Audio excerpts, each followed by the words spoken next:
Ah, l'enfance. Quand la vie est simple et que nos cerveaux sont nos films pour enfants préférés. C'est là qu'on découvre qu'il y a en fait des trucs pour adultes qui sont cachés dedans. En fait, être un adulte et repenser à certains classiques peut les rendre carrément perturbants. Voilà quelques théories qui ont pris d'assaut Internet et qui vont absolument gâcher vos souvenirs d'enfants à tous les coups. Numéro 10, l'alien terroriste. E.T. était un film novateur quand il est sorti en 1982, après que Steven Spielberg ait traumatisé le monde entier avec Rencontre du troisième type. Voir un alien qui mange mal, joue avec des jouets et porte une robe, ça rassure. Mais le redditeur, Waltis Frozen, dit que E.T. est bien plus sinistre qu'il y paraît. Cette théorie replace E.T. dans la totalité de l'œuvre de Spielberg, jusqu'à la guerre des mondes, où une grande partie de la Terre est détruite par des aliens. Waltis Frozen dit que la raison pour laquelle les créatures mortelles ont été aussi efficaces dans le film, c'est en partie grâce à un certain alien sympa venu des décennies plus tôt. E.T. a été envoyé comme éclaireur pour tester les capacités de l'humanité à identifier et à faire face à une menace extraterrestre. Et avec un vélo et un gamin, il a prouvé que notre incompétence nous rendrait pratiquement sans défense. Il a donc téléphoné à sa maison, et des années plus tard, son peuple est revenu sur Terre. E.T. peut même avoir été génétiquement modifié pour notre planète. Ça explique son apparence et sa capacité à résister aux microbes terrestres par rapport aux aliens de la guerre des mondes. Numéro 9, Arthur évolue. Avec sa chanson entraînante et positive et ses personnages adorables. Arthur est carrément normal, non? L'émission, qui en est maintenant à sa 22e saison, enseigne à des millions d'enfants des leçons de vie importantes grâce aux cochons de terre, lapins, chiens, etc. Et ce que Binky est censé être. Mais d'après des théories sur le web, la série révèle l'avenir inquiétant de l'humanité. Vous avez déjà remarqué qu'Arthur avait un chien de compagnie? Et pourtant, certains de ses amis sont des chiens. Ou qu'il n'y a pas de couple de deux espèces. Ou qu'il y a une tonne de lapins par rapport aux autres espèces. C'est parce qu'il y a un ordre évolutif. D'après ces théories, chaque animal de la série est l'évolution future des créatures du monde actuel. Malgré leur progrès en intelligence, les créatures semblent suivre certaines des mêmes règles que les animaux qu'on connaît de nos jours. Les lapins sont très courants dans la série. Sûrement parce que les lapins se reproduisent comme, des lapins. Les animaux ne peuvent souvent pas se reproduire entre espèces. Donc, il n'y a pas de parents interespèces dans la série. Et certaines espèces, comme les chiens, ont été subdivisées. Un humain possédant un autre humain. Ce serait un gros problème. Mais la question éthique d'un chien qui possède un autre chien ne se pose pas. Donc, on dirait que ces questions humaines se sont éteintes avec les êtres humains, qui se sont soit entretués, soit ont été éliminés par les animaux. Numéro 8, les familles nucléaires.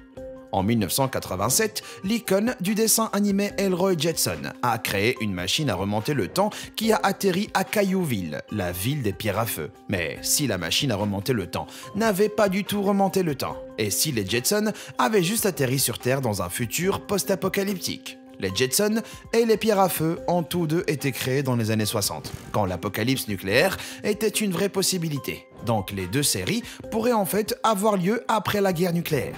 Et dans cet univers, les Jetsons vivent à l'abri des retombées nucléaires dans une ville au-dessus des nuages.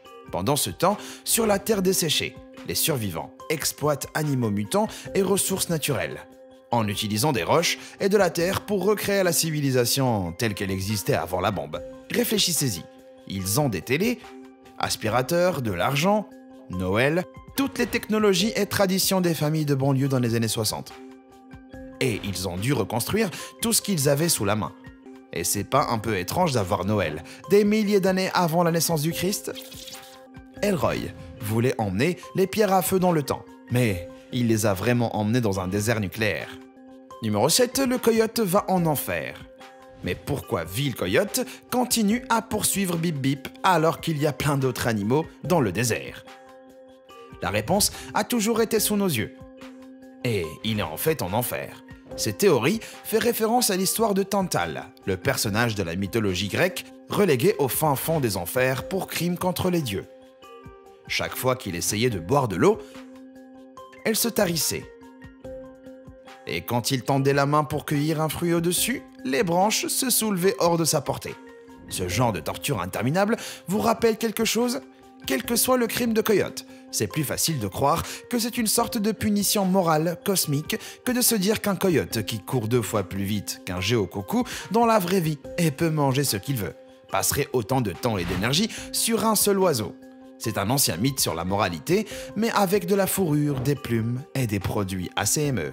Numéro 6, Courage, le chien ordinaire. Courage, le chien froussard était une série assez flippante en fait.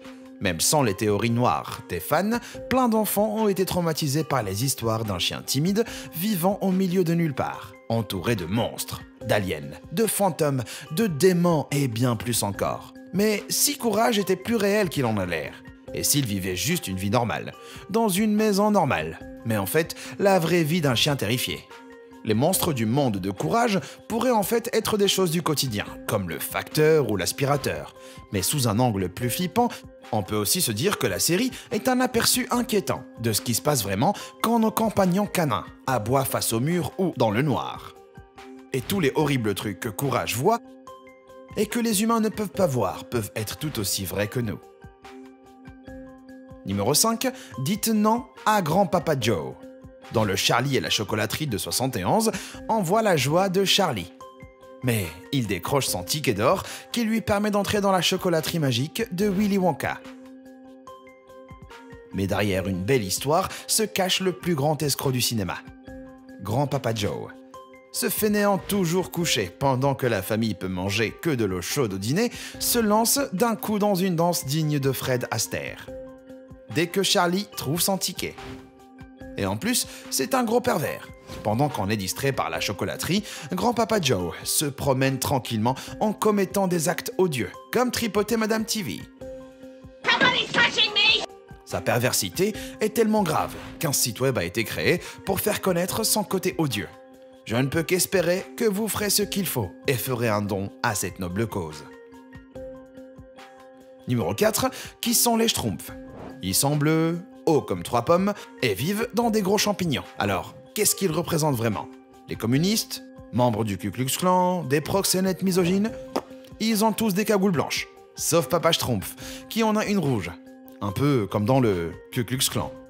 Dans un épisode, ils mettent même en quarantaine les membres malades de leur communauté, dont les symptômes sont stupidité, agressivité et peau foncée. Et ça, ce serait la preuve que les Schtroumpfs sont une métaphore du Ku Klux Klan, en bleu miniature. En tout cas, l'absence d'économie capitaliste et leur leader barbu style Karl Marx prouveraient leur valeur communiste. Et la Schtroumpfette, créée par le méchant Gargamel, comme espionne. Papa Schtroumpf l'a accueillie, rendue super blonde, féminine et vraie Schtroumpf, en créant un objet de désir conventionnel pour ses hordes bleues voraces. Papa Schtroumpf est-il un proxénète misogyne? Certains le pensent. Il existe des centaines de théories sur les Schtroumpfs et aucune n'est rassurante. Numéro 3, la théorie des Razmoket. Les Razmoket étaient un phénomène primé aux Emmy Awards à leur apogée. Mais d'après les cerveaux les plus sombres d'Internet, tous leurs babillages sortent de l'esprit d'un seul personnage. D'après cette théorie, aucun des bébés n'existe vraiment. Mais ils sont tous le fruit de l'imagination traumatisée d'Angelica. En vrai, ils sont basés sur des bébés qui auraient pu vivre, mais ont connu des fins tragiques.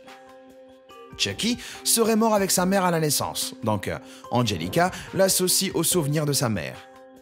Tommy était mort-né, donc Stu, son futur père troublé, fabrique comme un fou des jouets pour un bébé qui jouera jamais avec. La mère de Phil et Lil a eu un avortement tardif, et comme Angelica ne savait pas le sexe du futur bébé, son subconscient en a créé 2. Tous ces traumatismes ont laissé un impact permanent sur le psychisme de la pauvre fille. Et son agressivité extérieure et son égoïsme sont simplement le produit d'une peur profonde de la mort. Heureusement, la créatrice, Arlene Klasky, a pris parole pour nous rassurer et à nier toutes ces affirmations. No, it's not true.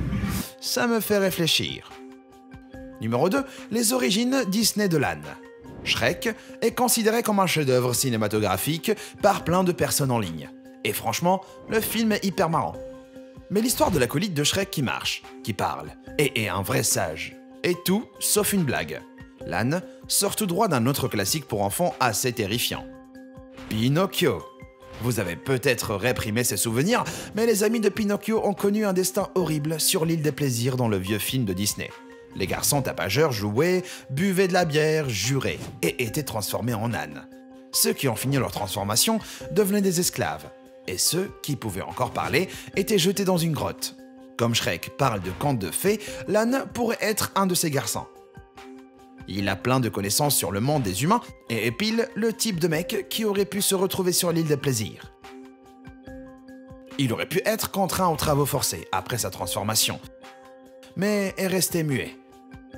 Et quand il a commencé à parler, il a été emmené directement au marché, là où il apparaît la première fois dans Shrek. En plus, on le voit juste après Pinocchio. Une coïncidence? Mon nez pousserait à travers la fenêtre si je disais que oui. Si miraculeusement votre enfance n'est pas encore gâchée, écoutez ça. Pour être vraiment honnête avec vous, ce que vous adoriez en étant gosse, c'était surtout les jouets. Et ces films et émissions que vous regardiez n'étaient en fait que des longues pubs. Les films pour enfants, même s'ils sont nostalgiques, ce sont pour la plupart que des tactiques de vente pour des gammes infinies de jouets et d'accessoires. Parce que, comme tous les pros du marketing le savent, les enfants sont une mine d'or. Oh, et vous vous rappelez d'Aladin? C'est lui maintenant. Vous vous sentez vieux? Donc Will Smith en bleu, c'est pas la pire chose qui existe. Numéro 1. Des bombes, Bible et Bikini Bottom. Depuis 1999, les aventures bizarres de Bob l'éponge à Bikini Bottom ont enrichi nos vies de personnages mémorables, de rire et de mèmes à gogo. Mais vous vous êtes déjà posé des questions sur l'emplacement et les habitants de Bikini Bottom. Une théorie étrange donne une raison pour expliquer pourquoi l'océan est habité par d'étranges créatures anthropomorphes. Tout se résume à une mutation génétique après les retombées nucléaires, comme le démontre le nom et la séquence titre de la série. Bikini Bottom se trouve sur le fond marin sous l'atoll de Bikini, qui est très réel et très radioactif. Cet endroit, qui fait partie des îles Marshall, était un site d'essai pour des bombes atomiques au milieu du XXe siècle. En fait, c'est le lieu de naissance fictif d'un mutant très connu, Godzilla.